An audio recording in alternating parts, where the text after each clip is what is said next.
গুলি এখান থেকে ঢুকেছে আর এখান থেকে বেরিয়েছে স্যার। একটু পিছিয়ে যাও তো। কিন্তু গুলিটা ওইখানে লাগলো কি করে?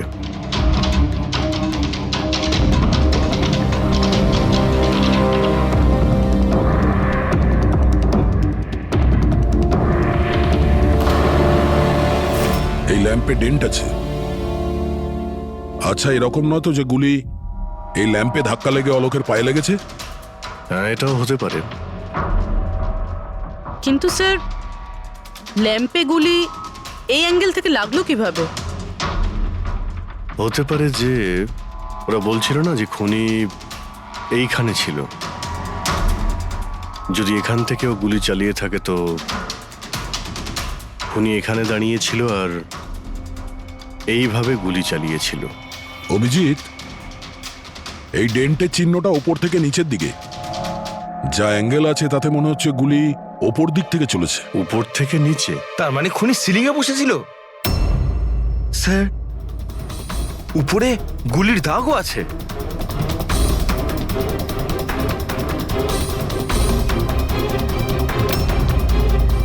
গুলির সমস্ত দাগ সিলিংয়ে? আরে কিন্তু সিলিং এ কেন গুলি করছিল? হয়তো খুনি কাউকে মারতে চায়নি। হয়তো ওখান থেকেও সিলিংয়ে গুলি চালিয়েছিল, হাওয়াতে ফায়ার করেছিল, মানে ভয় দেখানোর জন্য। আর তার মধ্যে থেকে একটা গুলি সিলিং থেকে ছিটকে গিয়ে এখানে এই ল্যাম্পে লাগে, আর ল্যাম্প থেকে অলোকের পায়ে পেছন থেকে লাগে। হ্যালো, ওকে, গ্রেট, থ্যাঙ্কস স্যার। অভিষেকের লাস্ট লোকেশন ট্রেস হয়ে গিয়েছে। ওর ফোন সুইচ অফ হয়ে যাওয়ার আগে কান্দিবালিতে ছিল, পিঙ্ক শুজ বারে। এই লোকটা আসে এখানে? হ্যাঁ স্যার, এ তো কাল এসেছিল এখানে। এমনি তো মাঝে সাঝে এখানে আসা যাওয়া এই করে। লোকটা একা আসে না ওর সঙ্গে কেউ আসে? একলাই ছিল। স্যার, আপনারা যদি কোথাও ওকে পান আমাকে নিশ্চয়ই জানাবেন। কেন, কি হয়েছে? আরে স্যার, কাল ও তো বিলের টাকা না মিটিয়েই পালিয়ে গেছে। ও বলল কি আমি বাথরুম থেকে আসছি, তারপর আর ফিরেই আসেনি, পালিয়ে গেছে ওখান থেকে। আমার তো নিজের পকেট থেকে চোকাতে হয়েছে স্যার। আরে তাহলে তুমি ওর পিছনে কেন যাওনি ওকে ধরার জন্য? গিয়েছিলাম তো স্যার, কিন্তু ও তো সেখানে ছিলই না। ও পিছনে দরজাটা দিয়ে পালিয়ে গেছিল, লুকিয়ে, চোরেদের মতো। যদিও এমনিতে এরকম ও করতো না। কটার সময় বেরিয়েছিল এখান থেকে? প্রায় ধরুন রাত্রি 8টা, 8:15 হবে। সময় তো অনেকটাই ছিল ওর কাছে রিহার্সাল হলে গিয়ে সুবোধ বাবুকে মারার জন্য। বাথরুমটা কোন দিকে? ওই তো স্যার।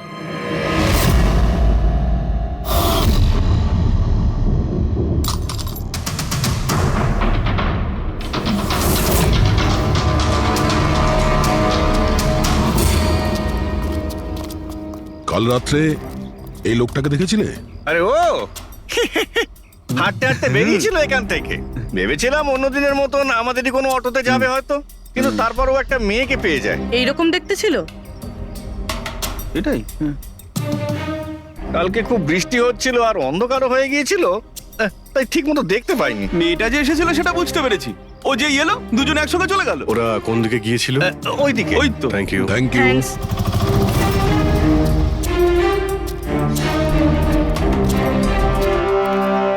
স্যার, এই জুতো, এইরকম জুতো তো অভিষেক পরতো। এই,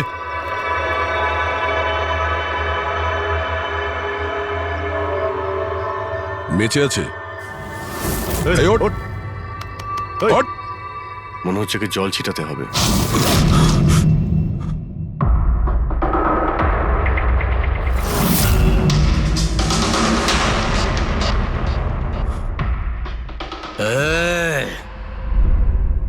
কারা তোমরা? আমাকে এখানে কেন নিয়ে এসেছ? আমার জুতো কোথায় গেল রে? শুশ শুশ।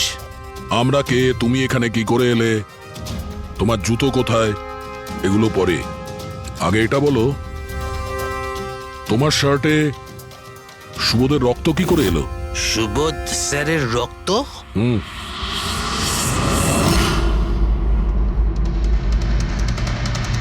তোমরা কারা আর এখানে কি করছো? আমরা কে? What? ওটা দেখ, দেখছিস? সিআইডি? টান টান টান টান টান টান টান টান টান। আমি কিচ্ছু করিনি। চুপ, মুখ বন্ধ, কোনো বাজে কথা নয়। অভিষেক, কালকে রাত্রি 10টার সময় সুবোধ খুন হয়েছে, কেউ কে গুলি করেছে। তোমার পুরো টিম ওখানে ছিল, শুধু তুমি ওখানে ছিলে না। কোথায় উধাও হয়েছিলে আর কেন? আর যখন তোমায় পাওয়া যায় তখন তোমার শার্টে সুবোধ বাবুর রক্ত লেগেছিল। স্যার এসব আপনারা কি বলছেন স্যার? আমি সুবোধ স্যারকে মারিনি। চলো ঠিক আছে, কিন্তু তোমার কাছে সুবোধ স্যারের মেসেজ এসেছিল তো, তাহলে গেলে না কেন? আমি কোনো মেসেজ পাইনি স্যার। মিথ্যে কথা বলার আগে দুবার ভেবে নে। তোর ফোন আমরা চেক করেছি, মেসেজ এসেও ছিল আর তুই ওটা পড়েওছিস। স্যার আমি একটু বেশি খেয়ে নিয়েছিলাম স্যার, আমি সত্যি বলছি স্যার। খাওয়ার পর আমি সব ভুলে যাই, কিচ্ছু মনে থাকে না। কিন্তু মিস্টার সুবোধকে মারতে তুমি ভুলে যাওনি। আর ভুলবেই বা কি করে? সুবোধকে প্রতিশোধ নেবে ভেবেছিলে? হ্যাঁ, তোমাকে চাকরি থেকে বরখাস্ত করেছিল সে। হ্যাঁ স্যার, রাগ হয়েছিল আমার। উনি আমাকে বিনা কারণে কাজ থেকে বের করে দিলেন, কিন্তু সুবোধ স্যারকে আমি মারিনি স্যার। বিলিভ মি স্যার, সত্যি বলছি স্যার। কি করে বিলিভ করি বলো তো? তুমি তো খাওয়ার পরে অর্ধেক কথা ভুলে যাও। বার থেকে বেরোনোর সময় তোর সঙ্গে যে মেয়েটা ছিল ওর সাথে বসে প্ল্যান বানিয়েছিস নিশ্চয়ই তুই সুবোধকে মারার জন্য। হ্যাঁ, কোন মেয়ে, কোন মেসেজ? স্যার আমি খুন করিনি স্যার। আচ্ছা, মেনে নিলাম যে তুমি সুবোধকে খুন করনি, তাহলে সুবোধের রক্তের ছিটে তোমার গায়ে লাগলো কি করে? স্যার আমার সত্যি কিচ্ছু মনে নেই। এই, একদম মিথ্যে কথা বলবে না। তোমার কি মনে হয় তুমি যা বলবে তা আমরা বিশ্বাস করে নেব? খুন করে স্মোক বম ফেলে ধোঁয়ার মধ্যে পালিয়ে গেল। ওর হাতে স্মোক বমের কেমিক্যালের ট্রেসেস পাওয়া গেছে স্যার। খুনি ওই না না পঙ্কজ, সঠিকভাবে বলা যাবে না যে এই খুনি, কিন্তু একটা কথা ঠিক বস, সুবোধের খুন কাল রাত 10টার সময় হয়নি। এটা কি বলছো তুমি সালুকে? আমি বলতে চাইছি বস, সুবোধের খুন কালকে রাত 10টার সময় হয়নি, বরং পরশু রাত 10টার সময় হয়েছে। 24 ঘন্টা আগে? বাজে কথা বলছেন আপনি। ওই পার্থ, সীমা আর অলোক, আরে ওই যে যারা 5 জন ছিল, ওরা কাল রাত 10টার সময় সুবোধ বাবুর খুন হতে নিজের চোখে দেখেছিল। আর আপনি বলছেন এনার খুন পরশু রাতে হয়েছে? হ্যাঁ ঠিক আরে এটা তাই কি করে হয়েছে। হতে পারে ডক্টর আর যে সালুখে? কোনো ভাবেই হতে পারে, কিন্তু হয়েছে এটাই। কিন্তু ডক্টর সালুখে, ওই 5 জন যেটা দেখেছিল তাহলে সেটা কি?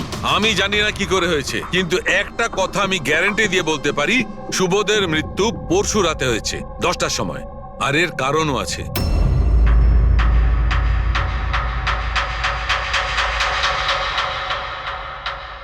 ডক্টর সারিকা, এটা কি?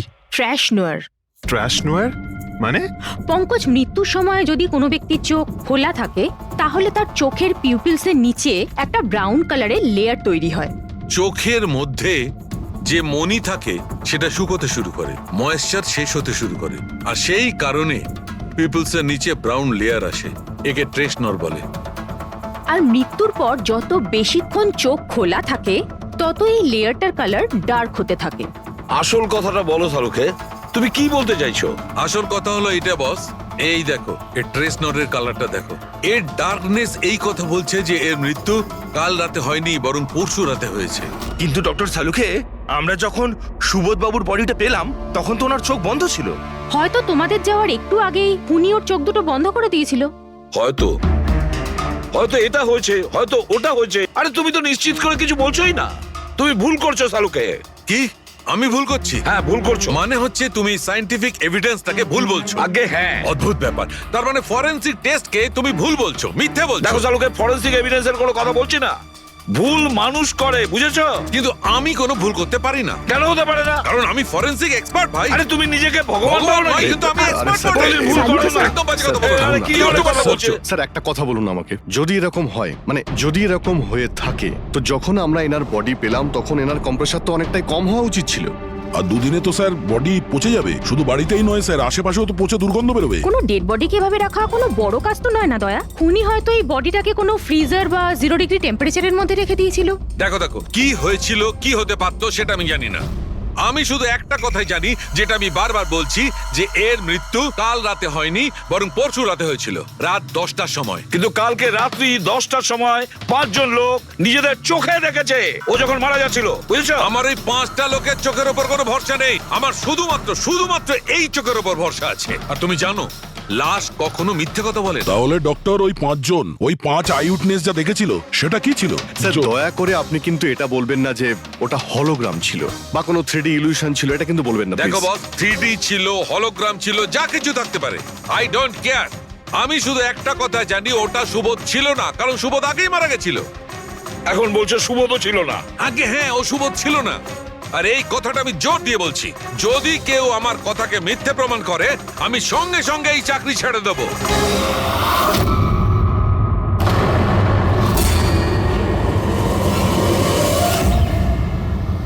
স্যার, ডক্টর সালুখের কথা তো এখনো অবধি কখনো ভুল প্রমাণিত হয়নি।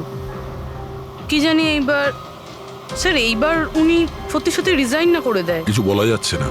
আমরা একসঙ্গে এত কেস সলভ করেছি, কিন্তু কখনো ডক্টর সালুকে এত উত্তেজিত খুব কম দেখেছি।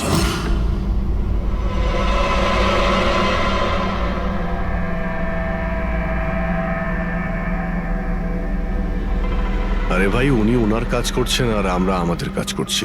এখন আমাদের কাছে প্রাইম সাসপেক্ট হিসেবে যদি কেউ থেকে থাকে, সেটা হলো ওই অভিষেক। আর স্যার ওই মেয়েটাও, যে অভিষেকের সাথে বার থেকে বেরিয়েছিল। পুরবি একটা কাজ করো, অভিষেকের কল লিস্টটা ভালো করে চেক করে দেখো। ওর ফোন বন্ধ হওয়ার আগে ও কাউকে ফোন করেছিল বা হয়তো কোনো ফোন এসেছিল। আর যদি ফোন আসে তাহলে ওই নম্বরটা ট্রেস করে ওই মেয়েটার খবর আমরা পেতে পারি।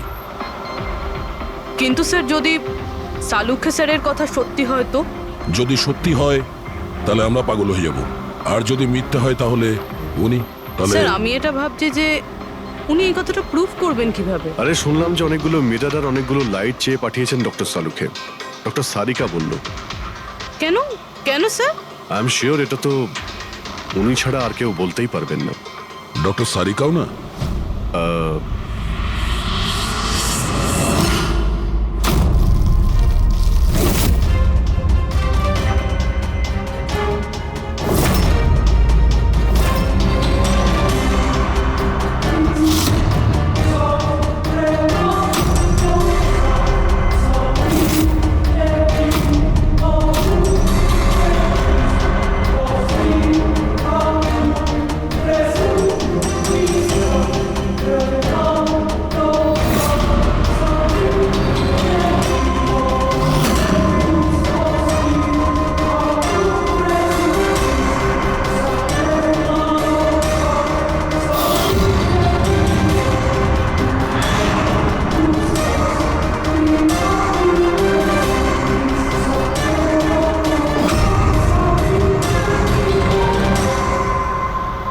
স্যার, অভিষেকের ফোন সুইচ অফ হওয়ার আগে এই পিসিও থেকে ওর কাছে ফোন এসেছিল, আর ওই 45 সেকেন্ড মতন কথা হয়েছিল কারোর সাথে।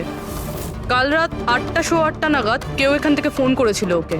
আপনার মনে আছে কে করেছিল? কাল রাত 8টার সময়? হ্যাঁ, একটা মেয়ে এসেছিল এখানে। মেয়ে? এটা দেখুন তো, এই মেয়েটা ছিল নাকি এই মেয়েটা ছিল? মুখটা তো আমি দেখতে পাইনি, খুব জোরে বৃষ্টি পড়ছিল আর ও ছাতা নিয়ে দাঁড়িয়েছিল। কিন্তু হ্যাঁ, কথা শুনতে পেয়েছি আমি ওর। কি বলছিল? বলছিল যে আমি খুব সমস্যায় পড়েছি, আমার সাহায্য করো। এইসব শুনে খুব অবাক লাগলো আমার। কেন? ওকে দেখে মনে হচ্ছিল না যে ও কোনো সমস্যায় পড়েছে। ওকে তো বেশ খুশিই দেখাচ্ছিল। আর হ্যাঁ, নাম্বার ডায়াল করার সময় গানও গাইছিল। আচ্ছা, আর কিছু বলতে পারো ওর সম্পর্কে? স্যার, ও তো বেশ ফুর্তিতেই ছিল। ওই মদের ফ্লাক্স হয় না, তার মধ্যে কিছু ফেলে ওটাকে শেক করছিল। মানে ও সব প্ল্যান করে রেখেছিল? ওই ড্রিঙ্কটা ওর জন্য ছিল না, ওটা অভিষেকের জন্য ছিল।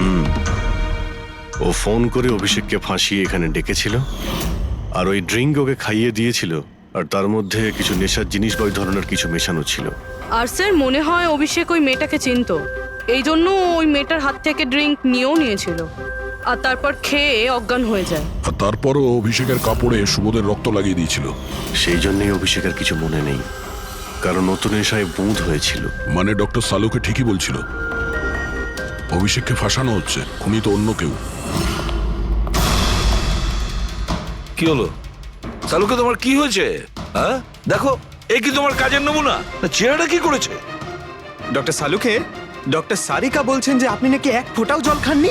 ডক্টর সালুকে, আপনি যদি এইভাবে কাজ করতে থাকেন তাহলে আপনি অসুস্থ হয়ে পড়বেন। তাছাড়া আবার কি বাচ্চাদের মতন জেদ করছে? কোনো ভূত ঢুকেছে এর শরীরে? না, ভূত টুত কিছু নয়, ভূত আমার মাথায় চড়েছে বস। আমার মাথাটাই খারাপ করে দিচ্ছে। আমি সত্যের এত কাছে, কিন্তু আমি জানি এটা হচ্ছে চোখের ভুল, অবশ্যই চোখের ভুল। উনি এটা কি করে করলো আমি কিছুতেই ক্র্যাক করতে পারছি না। আর যতক্ষণ এটা ক্র্যাক করতে পারছি আমি শান্তিতে বসতে পারবো না। Please please. আরে সালুকে, আমার কথা। সালুকে স্যার, সালুকে।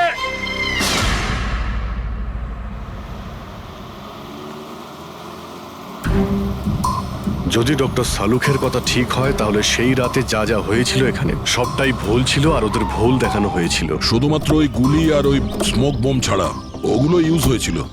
না হলে রুমে ধোয়া হতো না, না অলোকের পায়ে গুলি লাগতো। তো খুনি এখানেই ছিল না স্যার? না, ও এত বড় রিস্ক তো নেবে না। তাহলে স্যার গুলি কে চালালো? আর স্যার, স্মোক বোমই বা কে ফেললো? ওটাই তো জানতে হবে ফ্রেডি। যা বুঝতে পারছি স্মোক বোম এইখান থেকেই ঢুকেছিল, মানে এই দিক থেকে এসেছিল। তার মানে খুনি ওদিকে দাঁড়িয়েছিল? খুনি নয়, মানে যেটা থেকে বোমটা ছোড়া হয় সেই জিনিসটা ওখানে ছিল, সেই জিনিসটা। আর গুলি এদিক থেকে চলেছে। আমরা এতক্ষণ এটাই ভাবছিলাম যে খুনি হতে পারে এখান থেকে দাঁড়িয়ে গুলি করেছে লুকিয়ে। স্যার, আপনি যে বললেন এখানে খুনি নাকি ছিলই না। খুনি এখানে ছিল না, কিন্তু ও এখানে অটোমেটিক মেশিন কিংবা এরকম কিছু রেখেছিল যেটা দিয়ে গুলি করতে পারে। একটা কাজ করো, এখানে স্প্রে করে দেখো গান পাউডার পাওয়া যায় কিনা। স্যার, আর ফ্রেডি, তুমি এই সোফাটাকে জড়িয়ে ধরো। আরে ঠিক করে চেক করো এই সোফাটাকে, ঠিক আছে?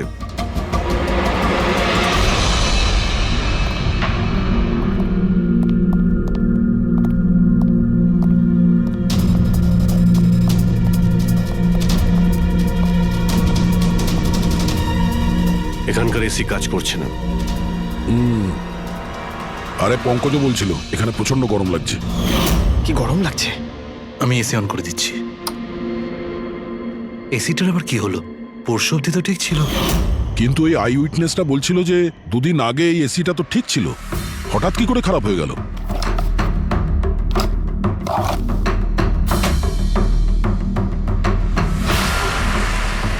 বস, মনে হচ্ছে কম্প্রেসার পুড়ে গেছে। কম্প্রেসার তো পুড়বেই, তার কারণ হলো কেউ এই এসিটাকে অনেকক্ষণ ধরে অনেক লো টেম্পারেচারে চালিয়ে রেখেছিল। ও, যাতে বডি যেন না পচে।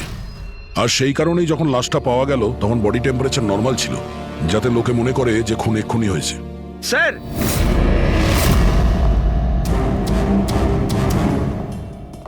হ্যাঁ ফ্রেডি? স্যার, মনে হচ্ছে এই সোফাটার গায়ে কিছু লেগেছিল, কেউ জোর করে টেনেছিল, কিন্তু এই ছোট্ট টুকরোটা সোফাতেই ছিল। হতে পারে এটা সেই মেশিনেরই টুকরো হবে যাকে স্মোক বোম বলা হচ্ছে। হতে পারে। এটা সোফার কোনো কিছু হতে পারে না। স্যার কাবার্ডে গান পাউডারের ট্রেস রয়েছে। ও কোনো অটোমেটিক ফায়ারিং মেশিন ফিট করেছিল ভেতরে। আর সেই মেশিনের এম সিলিং এর দিকে ছিল, কারণ যতগুলো গুলি চলেছে সবকটা সিলিং এ গিয়ে লেগেছিল। কিন্তু স্যার ওই মেশিনটা অপারেট করছে কি করে? ট্রিগারটাও রিমোট কন্ট্রোল ইউজ করেছে, যাতে লোকেদের মনে হয় যে এই রুমে খুনি রয়েছে যে গুলি চালাচ্ছে। কিন্তু স্যার, খুনি এত কষ্ট করতে যাবে কেন? যাতে কারো সন্দেহ না হয় যে খুন করার সময় এখানে কেউ ছিল। কিন্তু একটা ব্যাপার তো একদম পরিষ্কার হয়ে গেছে, খুনি ওই 5 জনের মধ্যেই কেউ হবে। কারণ এই 5 জনকেই যাদের ওপর সন্দেহ করা লজিক্যালি বোকামো, কারণ ফায়ারিং তো সামনে থেকে হয়েছিল, রাইট? স্যার আমি শিওর এটা কোন মেয়েটা। ওই মেয়েটাই যে অভিষেককে ফোন করে বার থেকে বাইরে ডেকেছিল। কিন্তু মেয়ে বলতে তো দুজন, একজন সীমা আর একজন বিনীতা। তাহলে দুজনের কেউ একজন হবে হয়তো। যেই করে থাক খুব ভালো প্ল্যানিং করেছিল সে।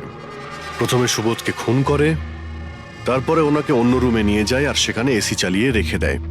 আর এখানে এই রুমে মেশিন টেশিন লাগিয়ে নাটকের জন্য তৈরি করে। আর এসবের মধ্যে অভিষেককে ফাঁসিয়ে দিয়েছে, ওর শার্টে সুবোধবাবুর রক্ত লাগিয়ে দিয়েছে। তারপরে এসি রুম থেকে ওর লাশটাকে নিয়ে এসে এখানে এই রুমে রেখে দিয়েছিল যাতে ওর বডির টেম্পারেচার নর্মাল হয়ে যায়। আর তারপর সুবোধবাবুর মোবাইল থেকে সবাইকে এসএমএস করে দিয়েছিল। আর তারপর অপেক্ষা করে মজা শুরু হওয়ার। স্যার আমরা সবার মোবাইল লোকেশন চেক করেছি, সেদিন এখানে কেউই ছিল না, সবাই অন্য জায়গায় ছিল। খুনি খুব স্মার্ট পুরবি, যে এত বড় একটা প্ল্যান করেছিল তার কাছে এই লোকেশন ফেক করা এমন কোনো কঠিন কাজ নয়। ওকে স্যার, ঠিক আছে, সবকিছু মানছি। অভিষেককে এতে ফাঁসানো হয়েছিল, এই স্মোক বম্ব, বুলেটস, মেশিন দিয়ে চালানো হয়েছিল। কিন্তু এখনো স্যার একটা জিনিস মাথার মধ্যে কিছুতেই ঢুকছে না। কি? ওরা 5 জন আমাদের বলেছিল যে সুবোধের সঙ্গে কেউ ঝগড়া করছিল, কিন্তু সুবোধ তো আগেই মারা গেছিল। তাহলে ওরা 5 জন দেখলোটা কি? পঙ্কজ, আমি বলছি এটা কি ছিল। ডক্টর সালুখে, আপনি জানতে পেরে গেছেন? হ্যাঁ, জানতে পেরেছি। কি জানলেন? আরে একটু অপেক্ষা করো ভাই, একটা কাজ করো, ওই 5 জন উইটনেসকে এখানে ডেকে নাও তাড়াতাড়ি, এক্ষুনি। আরে কিন্তু কারণটাকে তো বলুন। টাইম ওয়েস্ট করো না, আমার কাছে অনেক কাজ আছে। তাড়াতাড়ি ওদের 5 জনকে ডাকো, কুইক কুইক ডাকো। কি ব্যাপার, ডক্টর সালুকে যেন ঘোড়ায় লাগাম লাগিয়ে এসেছে। লটারি লেগেছে। স্যার, এসব হচ্ছেটা কি? আর আমাদের আপনারা এখানে কেন ডেকে পাঠিয়েছেন? তোমাদের সবার কাছে আমাদের একটা জরুরি প্রশ্ন আছে, এই জন্য।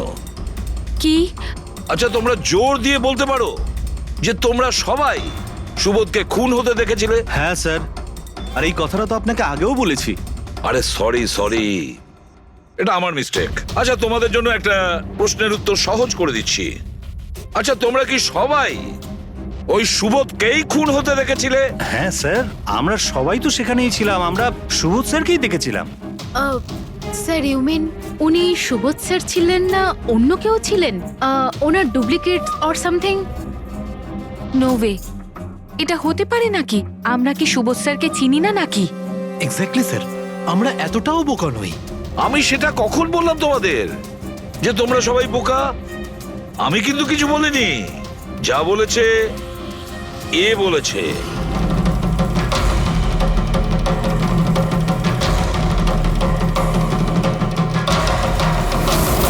এটা হতে পারে নাকি? আমরা কি সুবোধ স্যারকে চিনি না নাকি? এক্স্যাক্টলি স্যার, আমরা এতটাও বোকা নই। আমি সেটা কখন বললাম তোমাদের যে তোমরা সবাই বোকা? আমি কিন্তু কিছু বলিনি, যা বলেছে এ বলেছে।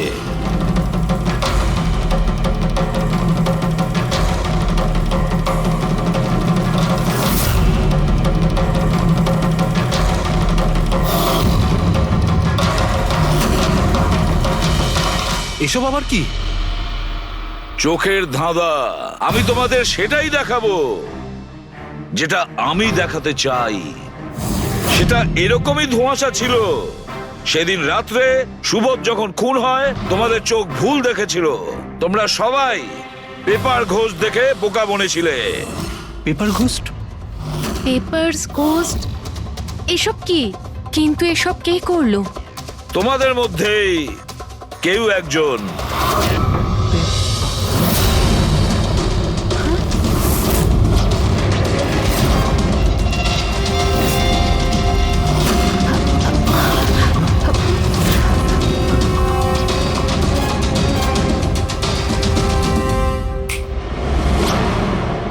এসব কি স্যার? আর এসব কি করে হলো? 150 বছরের পুরনো ট্রিক এটা। যা কিছু আপনারা দেখেছেন সেটা চোখের ভ্রম ছিল, একটা ইলিউশন ছিল। একটা প্রজেক্টর দিয়ে একটা ফিল্ম প্রজেক্ট করা হয়েছিল একটা স্ক্রিনের ওপর। ওই স্ক্রিনটার অ্যাঙ্গেলটা এমন ভাবে রাখা হয়েছিল যাতে করে যা ইমেজ ওই স্ক্রিনের উপর প্রজেক্ট করা হচ্ছিল সেটা একটা রিয়েল লাইফ ইমেজ মনে হচ্ছিল। এরকমই সেই দিন হয়েছিল। ওইখানে আছে প্রজেক্টর। ওই প্রজেক্টর থেকে সুবোধ বাবুর ফিল্ম এই স্ক্রিনটায় প্রজেক্ট করা হয়েছিল। আর তোমরা সুবোধ বাবুর একটা রিয়েল লাইফ ইমেজ দেখেছিলে, যাতে তোমাদের মনে হয় যে সত্যি সুবোধ ওখানে উপস্থিত ছিল, কারোর সঙ্গে ঝগড়া করছিল। সেই রাতে সুবোধবাবুকে খুন করা হয়নি, ওনার মার্ডারের ফিল্ম চলছিল। ওনাকে তো একদিন আগেই খুন করা হয়েছিল। একদিন আগেই মানে?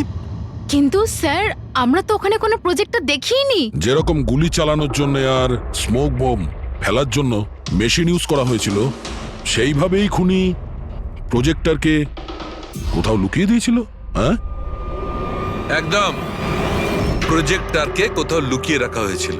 আর এই দেখুন, যে রুমে সুবোধ বাবু খুন হয়েছিলেন সেখান থেকে আমি পেয়েছি এইটা। জানেন এটা কি? এটা স্ক্রিনটার একটা ছোট্ট টুকরো। কিন্তু স্যার, এটা আমাদের মধ্যে কে করতে পারে? এর উত্তর তো তোমাদের মধ্যেই কেউ একজন দেবে, তোমাদের থেকেই।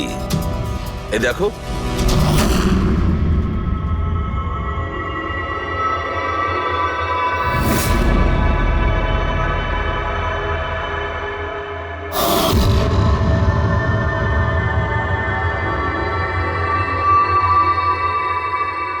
স্যার, এদের সবার তো ভয়ে মুখ শুকিয়ে গেছে। হ্যাঁ পুরবী, শুধু দুজন ছাড়া। অলোক আর বিনীতা। আরে তোমরা তো খুব সাহসী স্যার, এরা তো ভয়ই পেল না। আপনারা এগুলো কি বলছেন? আর আমরা এসব করবোই বা কেন? আমি বুঝতে পারছি না এসব কি হচ্ছে। তুমি যদি বুঝতে না পারো তাহলে কে বুঝবে? তুমি হলে একজন art director, visual effect, projection, lights, এসব ব্যাপারে তোমার তো খুব ভালো নলেজ আছে, তাই না? হ্যাঁ, আর এই প্ল্যানই তোমার সঙ্গে ছিল তোমার পার্টনার বিনীতা। না না, এসব কি বলছেন? আমরা এসব কিছু করিনি। আপনারা আমাদের জোর করে ফাঁসাতে চাইছেন। আর হ্যাঁ, নলেজ আছে তো কি হয়েছে? আমরা খুনি হয়ে গেলাম। ভালো বলছেন তো। এসব ফালতু নাটক করবেন না আপনারা। আমার দেরি হয়ে যাচ্ছে। তোমাদের যদি ইচ্ছা করে ফালতু কথা শোনা, তাহলে এখানে থেকে যাও। চলুন, সরুন। আমরাও এখানে সরাতেই এসছি সমাজের নোংরা। সুবোধ স্যার একটা নতুন প্রজেক্ট পেয়েছিল আমেরিকাতে। আমি ভীষণই খুশি ছিলাম যে আমরা সবাই প্রথমবার ইন্টারন্যাশনাল প্রজেক্টে কাজ করার সুযোগ পেয়েছি। ওনার সাথে আমাকে নিয়ে যাওয়া তো দূরের কথা, সুবোধ স্যার আমাকে নিয়ে মজা করেছিলেন। বলেছিলেন যে আমি জঘন্য আর্ট ডিরেক্টর, আমার ইন্টারন্যাশনাল প্রজেক্টে কাজ করার যোগ্যতা নেই, লো বাজেটের যেসব কাজ হয় তাতে কাজ করার উপযোগী। উনি চাইছিলেন না যে আমি এই প্রজেক্টে অংশগ্রহণ করি। ওনার পাগলামো সহ্য করলাম, ওনার সন্দেহ করা সবকিছুই সহ্য করে গেলাম। কিন্তু তার বদলে উনি আমাকে অপমান করলেন। তাই আমি তখনই সিদ্ধান্ত নিয়ে ফেলি যে ওনাকে বুঝিয়ে দিই যে আমি কি করতে পারি। সেই কারণে বিনীতার সঙ্গে মিলে সুবোধকে মারার প্ল্যান করেছিলে? আচ্ছা, এই সুবোধ বাবুর রেকর্ডিং তোমরা কোথা থেকে পেয়েছিলে? ওই রেকর্ডিং অ্যাকচুয়ালি আমরাই করেছিলাম।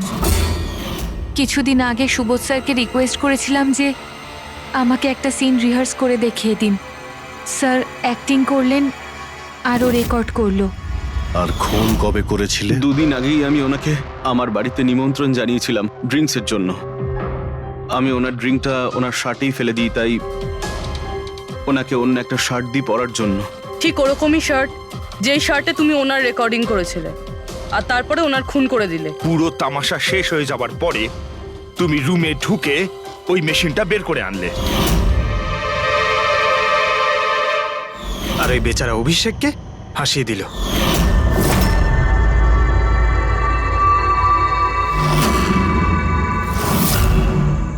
প্ল্যান তো খুব ভালো করেছিলে তোমরা দুজনে, কি অলোক আর বিনীতা। কিন্তু তোমরা ভুলে গিয়েছিলে এটা, আমাদের যে ফরেন্সিক এক্সপার্ট আছেন না, ডক্টর সালুখে, ওনাকে কেউ আজ পর্যন্ত চোখে তুলে দিতে পারেননি, তোমার পেপার ঘোষ পর্যন্ত। আর এবার জেলের গড়াদের পেছনে বসে ভাবতে থাকো যে আর কোনো নতুন প্ল্যান করা যায় কিনা। নিয়ে যাও এদের দুজনকে। চলো।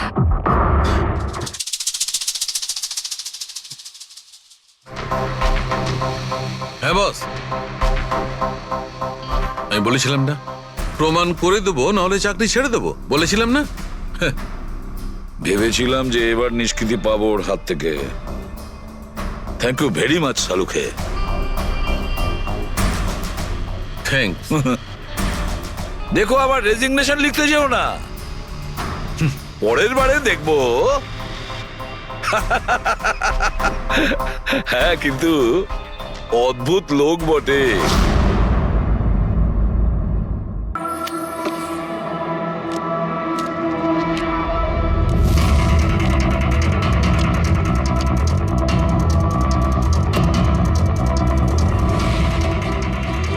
এই রইল আমার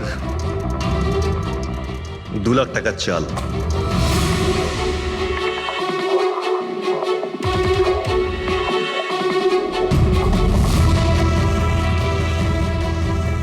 আমার 3 লাখ টাকার চাল।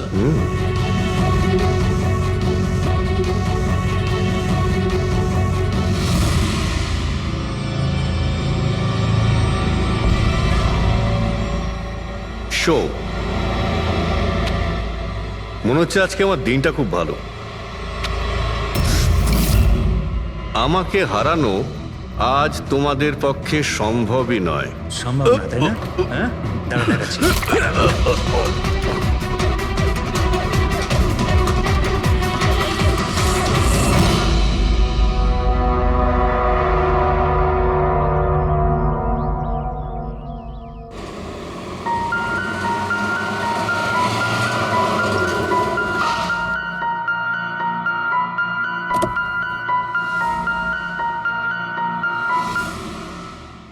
চলো বাচ্চারা।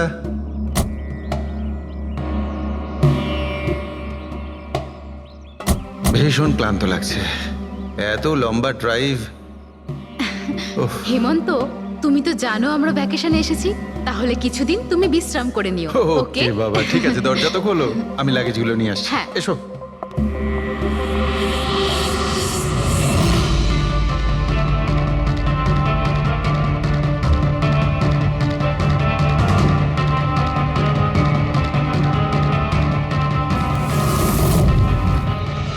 হেমন্ত, হেমন্ত তাড়াতাড়ি এদিকে এসো। এই এই দরজাটা। তুমি ওদের গাড়িতে বসাও, আমি দেখছি। হেমন্ত সাবধানে প্লিজ। চলো চলো চলো।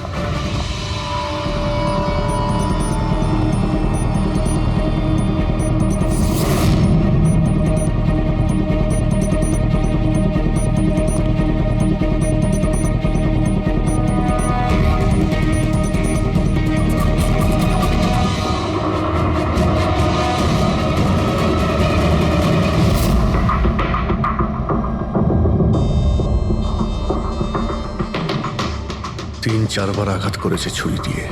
লাশ খুব একটা পুরনো নয়, মনে হচ্ছে কাল রাতে খুন হয়েছে এর। জুয়া খেলার সময় মারা গিয়েছে। এই 5টা গ্লাস পড়ে আছে এখানে, আর এই 5টা ভাগে তাস বাটা আছে। মনে হচ্ছে এছাড়া আরো 4 জন ছিল, ওদের মধ্যে কেউ একজন মেরেছে একে। বাইরে থেকেও কেউ আসতে পারে। পুরবী পঙ্কজ, একটু দেখো তো এই জালনা কিংবা দরজা ভাঙা নেই তো? মিস্টার হেমন্ত, এই লোকটা কে? না স্যার, আমি তো এনাকে আগে কখনো দেখিও নি। এই লোকটা আপনার ঘরে মরে পড়ে আছে, আর দেওয়ালের চারিদিকে ওর ছবি লাগানো আছে। এটা কি করে সম্ভব? একজন অচেনা লোক আপনার এই হলিডে হোমে এসে তাস খেলছে, মারা গেছে। How it possible?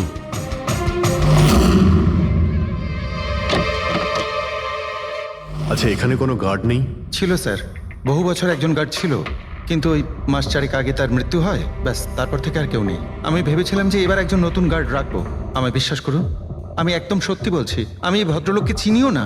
উনি এখানে কি করছিলেন, ওনার ছবি এখানে কেন টাঙানো, আমি কিচ্ছু বুঝতে পারছি না।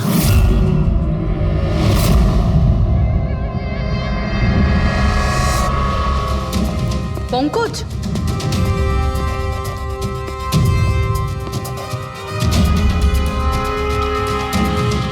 স্যার স্যার, জোর করে তো কেউ ভেতরে ঢোকেনি। হ্যাঁ, পিছনের দরজায় তালা নেই কোনো, আর তার ছিটকানিটা বাইরে থেকে খোলা যায়। ওখান থেকে এসছে ওরা। আর স্যার, এই লিভিং রুমের যে জানলাটা আছে, এর বাইরে একটা কাটার ঝোপ আছে। ঝোপের মধ্যে এইটা পেলাম স্যার, কাপড়ের টুকরো। মনে হচ্ছে কেউ এর উপরে নজর রাখছিল ওখান থেকে, আর তাড়াহুড়ো করে দৌড়ুতে গিয়ে তখন এই কাপড়ের টুকরোটা ওইখানে আটকে যায়। মৃত ব্যক্তি ছাড়া এখানে আরো 4 জন ছিল, আর একজন লোক বাইরে, সব মিলিয়ে 5 জন। তাহলে এই ক্রাইমের অন্তত 5 জন সাক্ষী আছে। যদি এই 5 জনের মধ্যে একজনকেও ধরতে পারা যায়, তাহলে জানা যাবে কাল রাতে এখানে কি হয়েছিল। 3 জন লোক আছে যারা এই খুনটা সম্বন্ধে জানে, এবং তারা যে খুন হয়েছে তার ছবি দেখে চিনতে পেরেছেন। কখন আসছে ওরা? একটা সময়। 5 জনের মধ্যে 3 জন প্রথমবারই পাওয়া গেল, নট ব্যাড। আর স্যার ওনারা নিউজ দেখে নিজেরাই আমাদের সঙ্গে দেখা করতে এসেছিলেন। অসাধারণ ব্যাপার। সমাজে যদি বাজে লোক থাকে, ভালো লোকও অনেক আছে স্যার। কিন্তু ওরা কাল রাতে রিপোর্ট লেখালো না কেন? স্যার স্যার এরা ওই তিনজন, প্রীতম, রণবীর, বিক্রম। প্রীতম, রণবীর আর বিক্রম, তোমরা সবাই জানো ওই খুনটার ব্যাপারে? স্যার। তিনজনের আলাদা করে স্টেটমেন্ট নাও। স্যার, যখন সিডের খুন হয়েছিল তখন আমি ওখানেই ছিলাম। সিড, ওর নাম সিড ছিল? হ্যাঁ স্যার। স্যার আমি ওদের চিনতামও না। কালকে প্রথমবার ওদের সাথে দেখা হয়েছে, আর কালকেই খুন হয়ে গেল। এক মিনিট, সব কিছু ঠিক মতন বলবে। স্যার আসলে ওই যে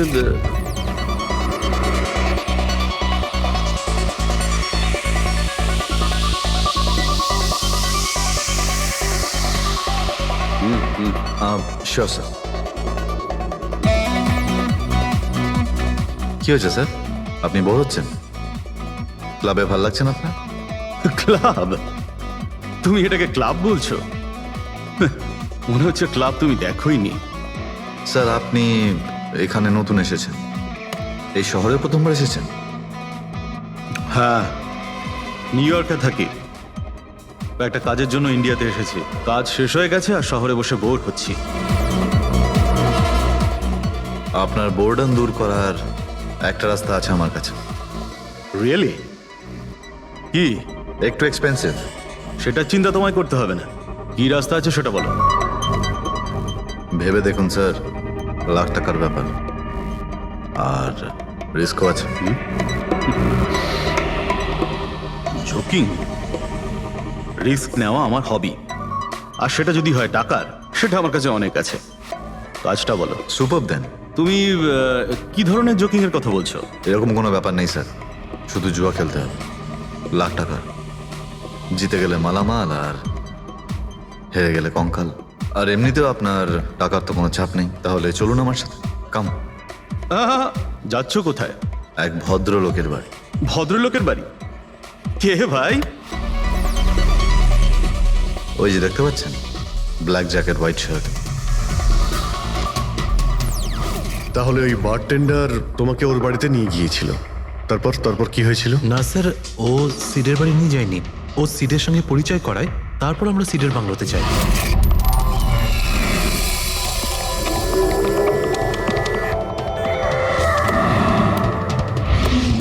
আর যখন আমরা ওখানে পৌঁছলাম তখন আগে থেকেই দুজন ওখানে ছিল।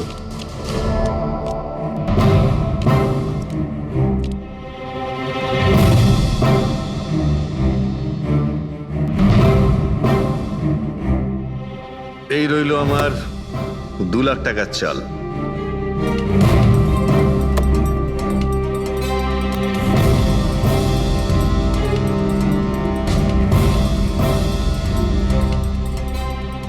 শো দেখা। দারুণ ব্যাপার ভাই। কি খেয়ে বসেছিস? জিতেই চলেছিস। আমাদেরও বলে দে, আমরা একটু টাকা কামাই। ভাই, যদি খেলেই যেতে পারা যেত তাহলে তো কোনো কথাই ছিল না। এগুলো সব কপালের ব্যাপার, আর আজ আমার কপাল ভীষণ ভালো। সেটাই মনে হচ্ছে। তাহলে আরেকটা ডিল হয়ে যাক। হয়ে যাক। এটা কি করে হতে পারে? বললাম না আমার কপাল খুব ভালো। তোর লাক আজকে ভালো না অন্য কিছু? মানে এটাই যে তুই তাসের মধ্যে সেটিং করে রেখেছিস। এ নিশ্চয়ই তাসের মধ্যে কিছু গোলমাল করে রেখেছে। ভাই, এর বাড়ি হয়তো কোনো ক্যামেরাও লাগিয়ে রেখেছে, নাকি তাসে গন্ডগোল করে রেখেছে। ভেবে দেখার ব্যাপার।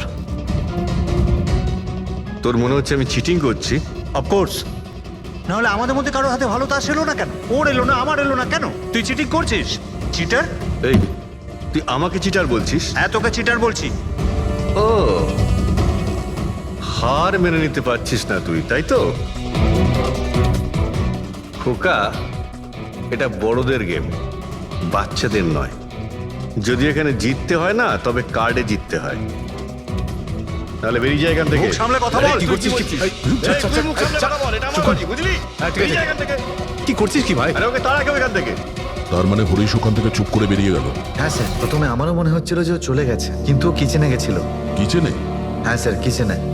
যখন ও কিচেন থেকে বেরোলো তখন ওর হাতে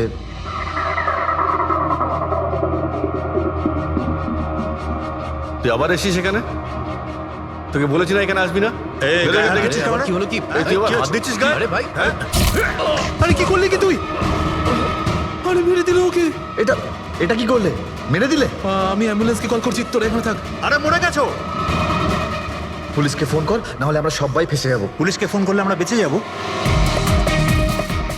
জুয়া খেলছিলাম আমরা, বেআইনি এই জুয়া খেলা। হ্যাঁ জুয়া খেলেছি, কাউকে মারিনি তো এক আমরা। বেশি চালাকি করিস না। পুলিশ যদি আসে না, আমি একা ফাঁসবো না, সবাই মিলে ফাঁসবো। সেভ একটা কাজ করতে পারি, তোরা এখান থেকে যা, আমি কাজটা খতম করে আসছি। তোমরা কত টাকা হেরেছিলে? স্যার 30 লাখ। আমার প্রায় 50 লাখ মতন। স্যার 35 লাখ। এক মিনিট রণবীর, তুমি বলেছিলে যে সিড ওই সময় সাদা শার্ট পরেছিল, ইয়ে স্যার, উনি সাদা শার্টই পরেছিল। আর বিক্রম তুমি বলেছিলে যে ও হলুদ শার্ট পরেছিল। হ্যাঁ স্যার, ও হলুদ শার্টই পরেছিল। ও সাদা বা হলুদ রঙের শার্ট পরেছিল না, একটু ব্লুইশ কালার ছিল শার্টটার, আমার ভালো মনে আছে। কিভাবে সেটা হয়? আমরা যখন লাশটাকে পেয়েছিলাম তখন ও হোয়াইট কালারের শার্ট পরেছিল, আর রণবীরও তো এই একই কথা বলছে। এটা কিভাবে সম্ভব? একই সময়ে আলাদা আলাদা ড্রেসে কিভাবে খুন হয়? স্যার যখন মার্ডার হলো তখন এটা কেউ ছিলই না ওখানে। ছিল না মানে? মানে এটাই যে আমার ভালো মতো মনে আছে, এটা 6 মাস আগের ঘটনা। এরা ছিল না ওখানে। না স্যার, এটা পুরো 1 বছর আগের কথা। কি সব বলছে স্যার এরা? ফোন তো কাল রাতে হয়েছে, তাই না? এক্স্যাক্টলি, খুনটা গতকাল রাতেই হয়েছিল, আর সেই সময় উনি সাদা রঙের শার্টই পরেছিলেন। এক মিনিট, এসব তোমরা কি বলছো? কাল রাত, 6 মাস, 1 বছর আগে? হ্যাঁ স্যার। আই হোপ তোমরা একটা লোকের মার্ডারের কথা বলছো যা কাল রাতে হয়েছিল, তাই তো? আর তোমরা বলছো এই দুইজন ছিল না মার্ডারের সময়? স্যার এরা দুজন ওখানে ছিল না। আমি যে মার্ডারের কথা বলছি সেটা 6 মাস আগে হয়েছে। স্যার খুনটা কাল রাতেই হয়েছিল, আর সেই সময় যারা ছিল সেই দুজন অন্য কেউ ছিল, ওরা তখন ওখানে ছিল না। হ্যাঁ স্যার, ওরা ঠিক বলছে, আমিও চিনি না এদেরকে। তোমরা তিনজনের সিডের কথাই বলছো তো? আর মার্ডার হওয়ার আগে ও তোমাদের সঙ্গে চেরিস ক্লাবে দেখা করেছিল তো? আর তারপরে ও তোমাকে হেমন্ত বিলায় নিয়ে গেছে। না স্যার, ও আমাকে সংকল্প ম্যানশনে নিয়ে গেছিল, আর সেটা ওই কীর্তি হিলসে। হ্যাঁ কীর্তি হিলসে ছিল। না স্যার, ও আমাকে ইয়াশ হাউসে নিয়ে গেছিল, যেটা কার্টিস রোডে রয়েছে। একটাই লোক তিন বার তিন জায়গায় 3 রকম আলাদা আলাদা জামা কাপড় পরে কি করে মরতে পারে? হ্যাঁ সালুকে বলো। আচ্ছা ঠিক আছে, ওকে। অজিত, সালুকে কোনো সূত্র খুঁজে পেয়েছে, তোমরা যাও সালুকের সঙ্গে দেখা করো, আর ততক্ষণে আমি এদেরকে একটু জিজ্ঞাসাবাদ করি।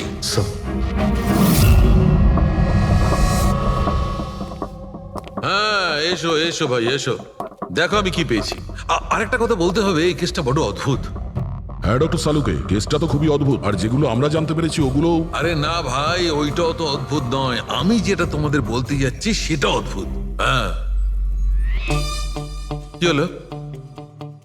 তুমি এদিক ওদিক কি দেখছো? কিছু না। ঠিক তো? না, আমি আপনার কথাই শুনছি। কি বলছেন স্যার? ও আচ্ছা, হ্যাঁ তো আমি কি বলছি? ও হ্যাঁ, অদ্ভুত। দেখো, আমি এর রক্তের সঙ্গে সঙ্গে রক্তের মতো আর একটা জিনিস পেয়েছি। রক্তের মতো? স্যার স্যার আপনার সন্দেহ একদম ঠিক ছিল, এটা ডাই ছিল। আরে সারিকা, তুমি এসে গেছো? মানে আমি বলতে চাইছি, কি বলছো তুমি? লাল ডাই? কি করে? আরে বাহ, কনসেন্ট্রেশন ফিরে পেয়েছো তুমি? আরে আমার কনসেন্ট্রেশন কোথায় গিয়েছিল? তোমরা সব সময় না আমার পিছনেই পড়ে থাকো। ও আচ্ছা আচ্ছা। আমি সিডের বডি থেকে এই প্লাস্টিক ব্যাগটা পেয়েছি। এই ব্যাগ ওর শার্টের ঠিক নিচে ওর বডির সাথে টেপ দিয়ে আটকানো ছিল, আর এই ব্যাগটাতেই একদম রক্তের মতো ডাই রাখা হয়েছিল। এটা তো ঠিক ওই রকমই যেটা ফিল্মের শুটিং এ ইউজ করা হয়। বা হয়তো নাটকে। নাটক? হ্যাঁ নাটকে। যতদূর আমরা জানতে পেরেছি তাতে এটা পরিষ্কার যে সিড একজন ঠক ছিল। সিডা তার সঙ্গীরা মিলে জুয়া আর মার্ডারের নাটক করে লোকেদের ঠকাতো। তার মানে এসবের মধ্যে ওই বারটেন্ডারও যুক্ত ছিল। ও জেনে বুঝে বড় লোকদের ফাঁসিয়ে এখানে এই কার্ড পাঠিতে পাঠাতো, আর তারপরে এই মার্ডারের নাটক।